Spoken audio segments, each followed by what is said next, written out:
Okay, so we're going to go over section 9.5 in the textbook, part B. 9.5a, we went over how to graph sine and cosine. So let's review that really quick, and then today we're going to learn how to graph tangent, secant, cosecant, and cotangent. So remember, sine had a form,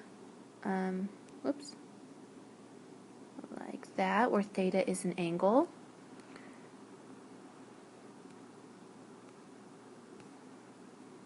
And it started at 0, 0.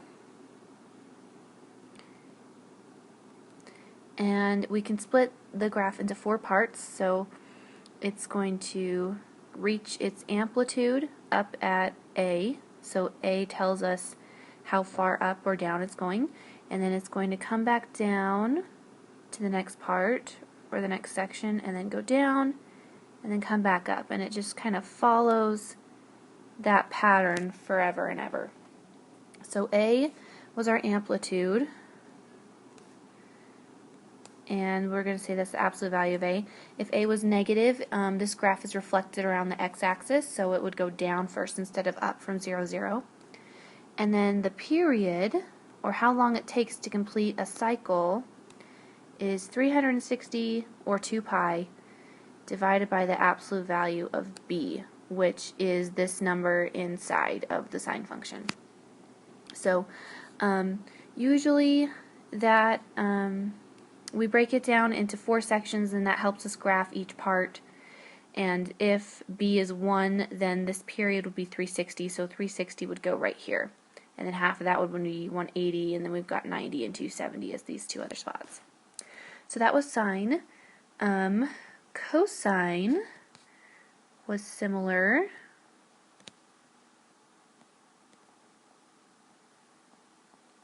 Very similar. The only difference really is that it began at the top of its amplitude, or at A. And then we've got 4 different parts. So it's going to go down, and then back up to that axis, and then back up here. And that's going to keep going. Again, its amplitude was the absolute value of A, and its period was 360 divided by the absolute value of B. Okay, and again, amplitude is the distance from this center line up or down to the hills and valleys. So now we're going to go ahead and look at the graph of tangent. So tangent has the form y equals a tangent of b times theta, and theta is just an angle. So remember, on the unit circle, tangent is the y-coordinate over the x-coordinate. So it is actually going to have some asymptotes, and this is the parent function, or the most basic function that I'm drawing. So these asymptotes are going to occur at 90 degrees, and then every we're going to add 180 to the 90 degrees, so every 180 after that.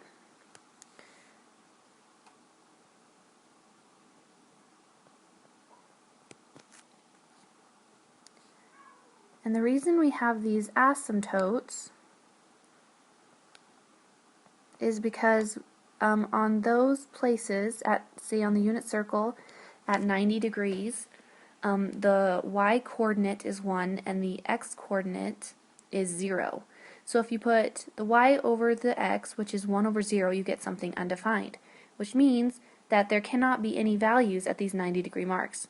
Same thing at 270, the y-coordinate on that unit circle is -1, and the x-coordinate is 0, so -1 over 0 is undefined. So we have another asymptote there, and that happens every 180 degrees. So then the tangent line is going to go through 0, 0, and it's going to kind of look like this S. And it's going to repeat that pattern forever and ever and ever on either side. So that is what tangent looks like.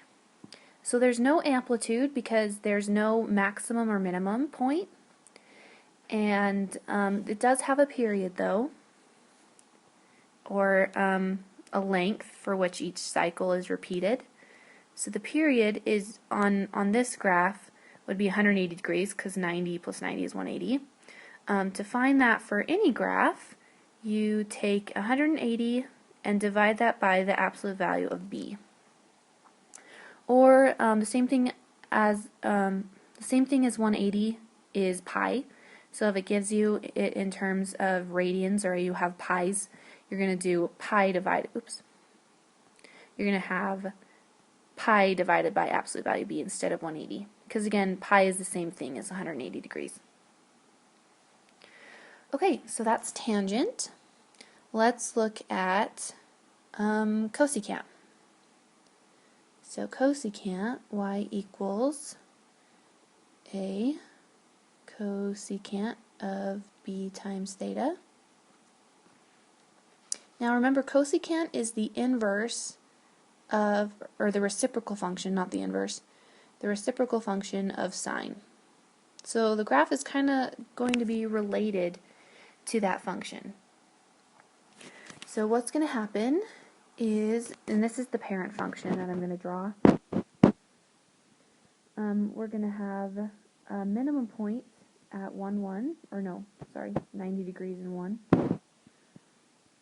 And we're going to have an asymptote at 0 and at 180 degrees. And then it's going to happen every 180 after that. So there's an asymptote here, an asymptote here,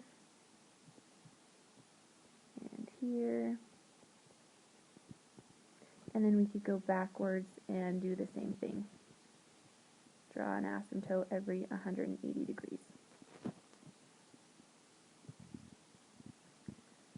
Okay, so we're going to have this minimum point right here, and we're going to go up and follow the asymptotes, and then we're going to go down and follow the asymptotes, and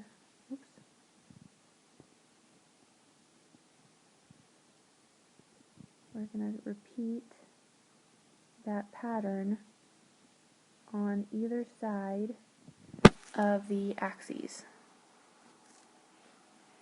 Okay, now we have asymptotes because again that's where we get something that's undefined.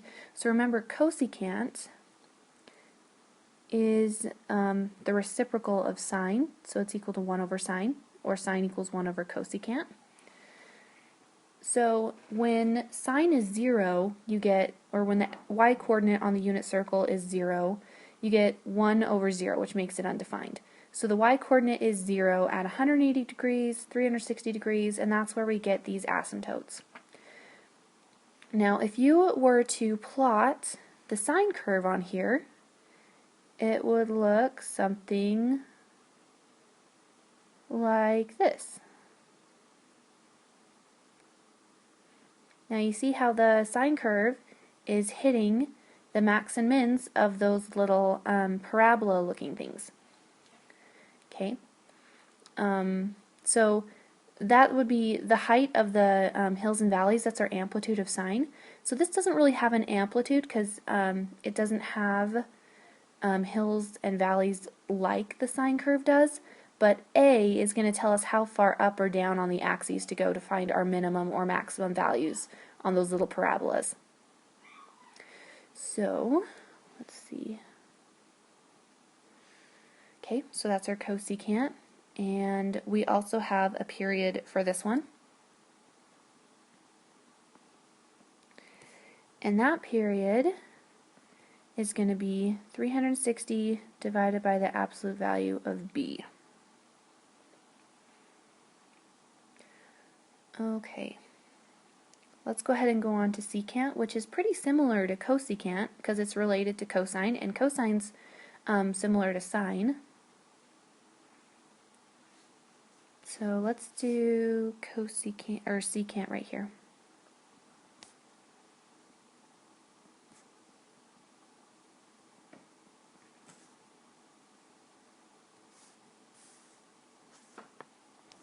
So this time we're going to have asymptotes when the x is equal to 0.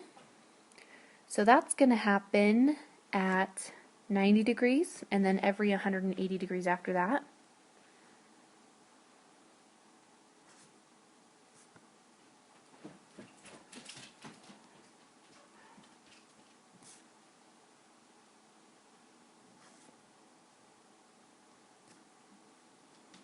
Okay.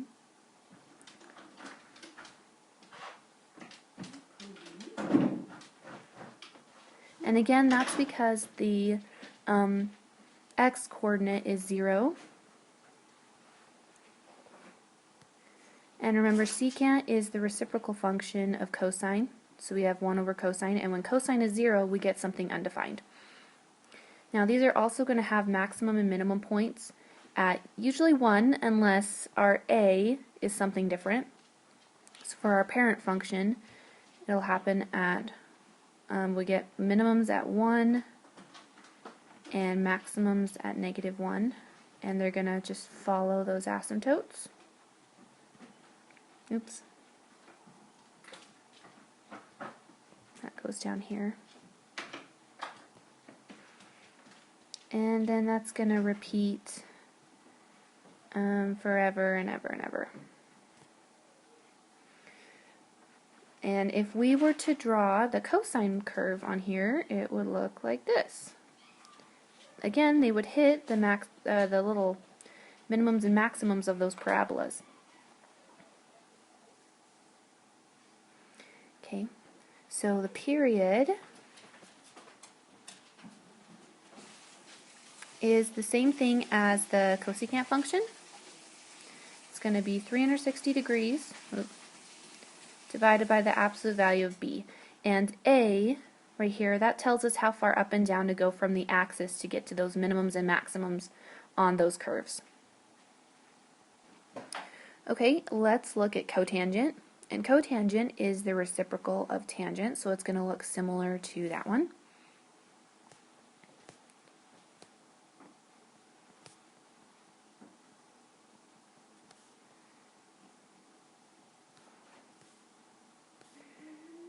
This one is going to have asymptotes at 0, 180 degrees, 360 degrees.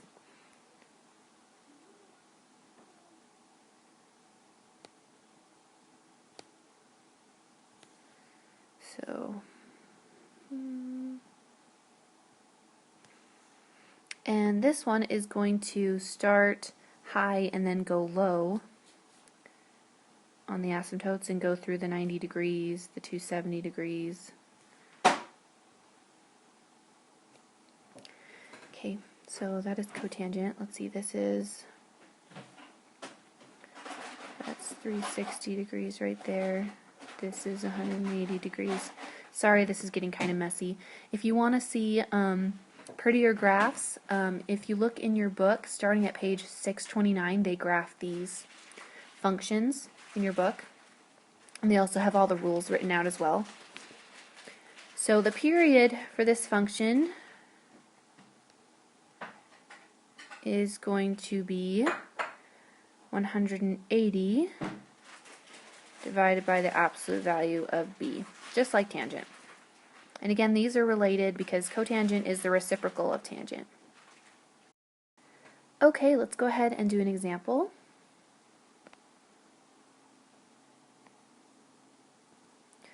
Alright, let's say that we have the equation y equals 2 secant theta. We want to identify the period and then graph the function. So if we were to go back to our rules, secant's period is 360 divided by the absolute value of b. So b we need to identify. B is the number in front of theta, or the angle inside the trig function, and in this case there is no number written in there, so it's actually a 1. So b equals 1, so that means that the period is 360 degrees, or 2 pi, divided by the absolute value of 1, which is just 360 degrees. So that's our period. And now we need to graph this.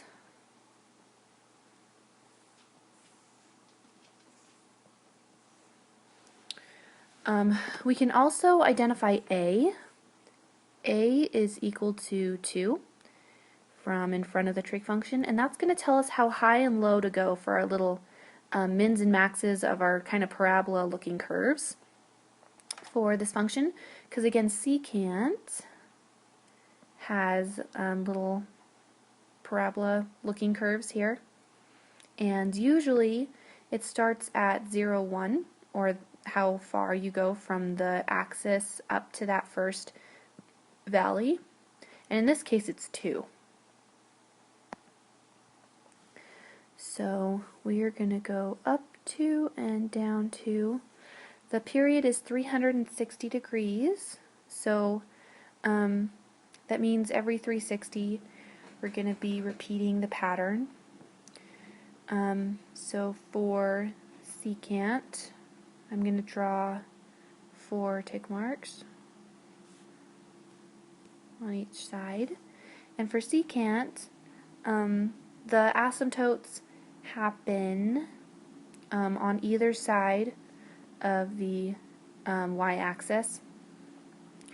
And so if our period is 360, let me draw the first curve. So it's going to start at 2 and then go up. That's going to happen again 360 degrees later. So this is 90, 180, 270, 360. So that exact same thing is going to happen there. So our asymptotes are going to happen at every 90 degrees using our rules from that little picture. Well, it's going to happen at 90 degrees and then every 180 after that. So this is 90 degrees, so there's an asymptote, here's an asymptote. Then we go over 2 tick marks, which is 180 degrees apart.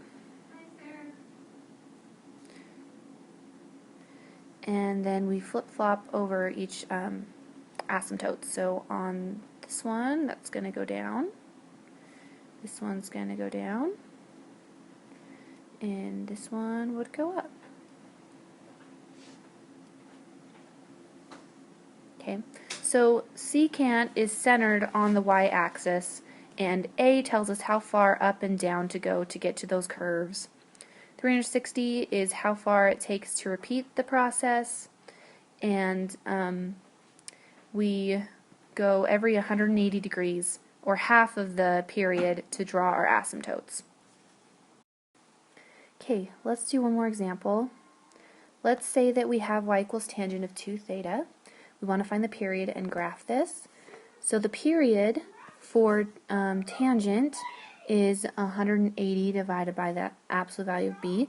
So b is equal to 2, because that's the number inside the tangent function. So we're going to have the period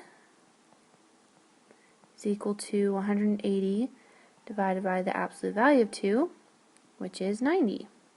So it's going to repeat the cycle every 90 degrees, and the asymptotes are going to happen every 45 degrees.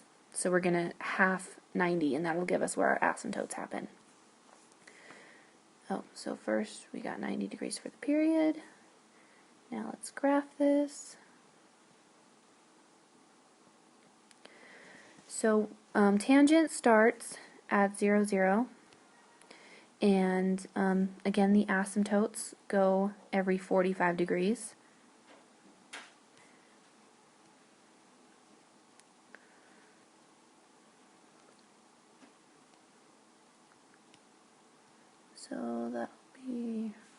whatever 45 plus 90 degrees is. Okay, so let's draw our asymptotes.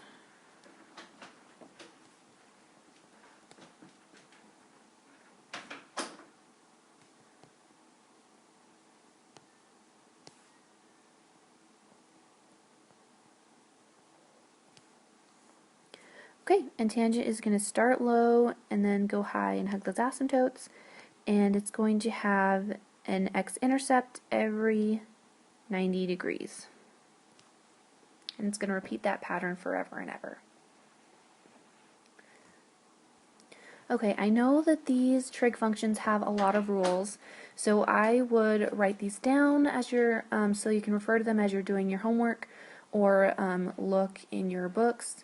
Again, that starts on page 629 and has all those rules written down. So your homework, which I will email you, is on page 631, and it's 23 through 28, 6 problems, and I will post the answers to that so that you can grade your homework.